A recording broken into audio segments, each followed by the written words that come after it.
Olá pessoal, como que vocês estão? Estamos aqui para gravar mais um vídeo e é um vídeo muito especial porque eu quero compartilhar algo que durante toda essa semana Deus falou muito ao meu coração. E é interessante que antes de falar do texto,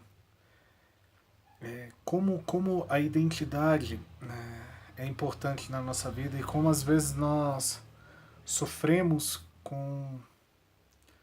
Se nós não tivermos muito bem na nossa vida quem somos, as circunstâncias, a sociedade dita quem nós somos, né? E esse texto expressa muito isso, porque eu quero falar daquela noite em que Jesus foi preso e levado, e naquela ocasião tudo ocorrendo, e lá em Lucas, capítulo 22, versículos 50 e 51, vai falar de uma ação que Pedro, num momento de ira, num momento de insensatez, pega a sua faca e corta a orelha daquele personagem chamado Malcolm, daquele homem chamado Malcolm, né? E por que eu estou falando de identidade? Porque talvez eu, você, por muito tempo, nós somos levados a um senso comum de que sempre pensar que quem teve a sua orelha decepada foi um soldado. Então, sempre que a gente pergunta, ou a maioria das pessoas que quando a gente pergunta, você conhece a passagem em que Pedro ele age pela carne e corta a orelha? Eles vão falar, a maioria das pessoas vão falar assim, corta a orelha daquele soldado. E por muito tempo nós pensamos assim também. E se você ler o texto de Lucas 22, 50 e 51, você vai entender que não é. E se trata ali de um servo do sumo sacerdote. E você deve estar falando assim, poxa pastor, mas não tem problema. O que esse texto quer mostrar é a atitude de Pedro, porque Jesus fala com Pedro. Então a atitude de Pedro é a mais importante. Agora, se ele era servo do sumo sacerdote ou se ele era um soldado, não vai fazer tanta diferença e aí que a gente se engana. Esse texto, na verdade, além de várias coisas que você vai extrair, tem uma revelação de Deus em cima desse texto sobre restauração de sonhos, restauração de chamado, restauração de propósito. E Jesus estabeleceu isso lindamente nessa passagem. E eu quero te explicar rápido, de uma maneira mais rápida, o porquê que é tão importante nós entendermos que aquele homem era um servo do sumo sacerdote. O servo do sumo sacerdote alcançava esse posto, não era de qualquer maneira, não era de qualquer jeito. Depois dele ter sido escolhido, depois dele ter sido separado, ele passava cerca de 8 anos servindo no templo, cortando lenha, levando lenha para o altar. E durante esses 8 anos eles tinham que estudar ininterruptamente a Torá, a todo instante.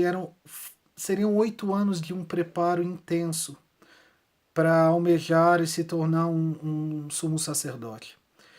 E depois que ele cumpria esses 8 anos, no último ano, quando ele completava 8 anos, ele já era considerado servo do sumo sacerdote.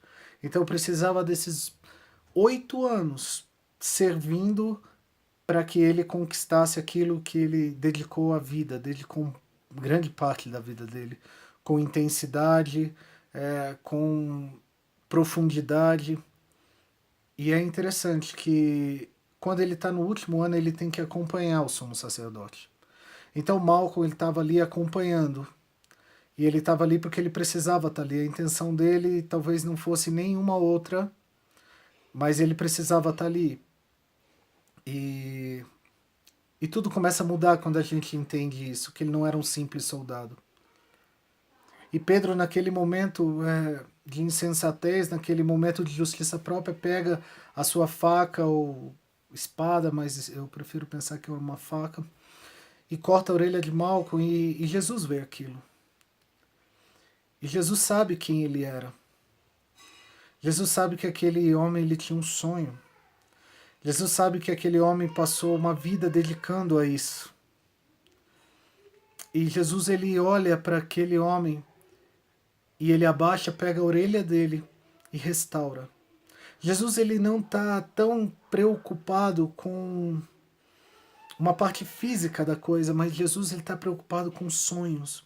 Jesus ele está preocupado com história. Jesus está preocupado com a vida, com um chamado. É como nossas vidas. Às vezes a gente chega diante de Deus e alguma coisa faz com que a nossa orelha seja arrancada, uma faca, uma palavra, um olhar acusador, algo faz com que a gente olhe para o nosso sonho. E por que Jesus sabia que estava tudo acabado? Porque se você estudar em Levítico 21, você vai ver que a escolha do sacerdote passava por um crivo que ali diz que o sacerdote não poderia ter deformidade alguma. E naquele último ano, depois dos 8 anos de preparação, aquele homem chamado Malco passaria por uma análise pelo Sinédrio, e onde eles, além de outras coisas, eles iriam analisar se aquele homem não tinha nenhuma deformidade. E a partir daquele momento que a faca de Pedro encontra ele, Malco passa a não ter a sua orelha. E todo aquele sonho, tudo aquilo que ele se dedicou, por uma atitude de alguém, por uma justiça própria de alguém, por uma acusação de alguém, por um ato de alguém, tudo ali está acabado. E eu imagino o desespero dele, não somente a dor física, mas o desespero de ver ali na orelha a marcas dele para reprovação. E quem sabe nós estamos assim também. Nós caminhamos, nós fazemos coisas, nos dedicamos a tantas coisas, e quando chega no momento, alguma coisa acontece que nos tira esse sonho. Alguma coisa acontece que nos marca e nos reprova. E é tão interessante que, se você vê a consagração de Arão e seus filhos, lá em Levítico 8, você vai ver que no momento da consagração sacerdotal era imolado um cordeiro, e o sangue do cordeiro era marcado na sua orelha direita, no seu polegar direito e no seu pé direito, no dedão do pé direito. Isso tem um sentido muito forte, isso tem um sentido muito espiritual também, porque a orelha direita significava que o sacerdote era consagrado para ouvir a direção de Deus. O dedo polegar direito era uma voz profética, um sinal profético que ele executaria as leis de Deus. E o dedão do pé direito simbolizava que ele caminharia no caminho de Deus. Então, aquele homem não poderia mais ser consagrado, porque não poderia ter o ato de ser colocado sobre a orelha dele o sangue. Isso simboliza, isso significa algo muito forte,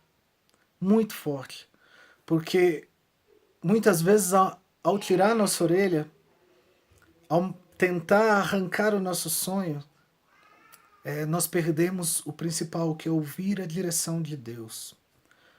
Nós já começamos a viver por viver, nós já começamos a viver sem expectativa, e aquele homem olha para sua orelha e sabe que o sangue já não vai mais poder ser marcado. O sinal da direção de Deus já não ia estar mais sobre ele, e ele não poderia exercer mais esse chamado. Só que Jesus estava ali. E algo que eu compartilhei essa semana com algumas pessoas: nunca a faca de Pedro prevalecerá sobre as mãos de Jesus. E Jesus, num ato lindo, ele se abaixa, pega a orelha e restaura. E nós estamos diante de Deus. E talvez você que está ouvindo o meu vídeo está com sonhos arrebentados. Talvez você sofreu em algum momento, a sua orelha também. Tudo aquilo que você sonhou, tudo aquilo que você se dedicou, tudo aquilo que você buscou, por alguma coisa nos é tirado.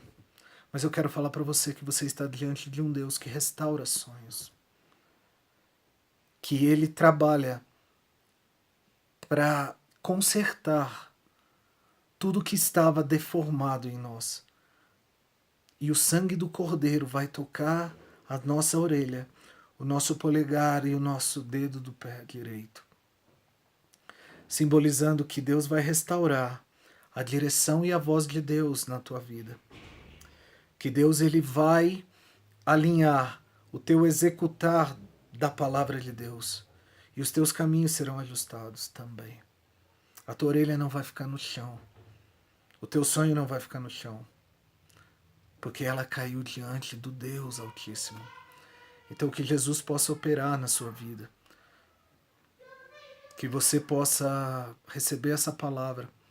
E se você conhece alguém, se você sabe de alguém que tem deixado os sonhos ir embora, ou você conhece alguém ou você mesmo que sabe que passou por isso, entenda que nós servimos um Deus que restaura os nossos sonhos, o nosso chamado, a nossa direção. Então compartilhe esse vídeo, curta, se inscreva lá no canal. Eu não tenho nenhuma intenção a não ser compartilhar o Evangelho do Reino. E que você faça isso, querido, ajude a divulgar. Eu creio que essa palavra vai servir e vai alcançar muita gente. Que Deus abençoe vocês e que vocês possam entender que nenhuma faca prevalece diante das mãos de Deus. Que Deus abençoe vocês e compartilhem esse vídeo.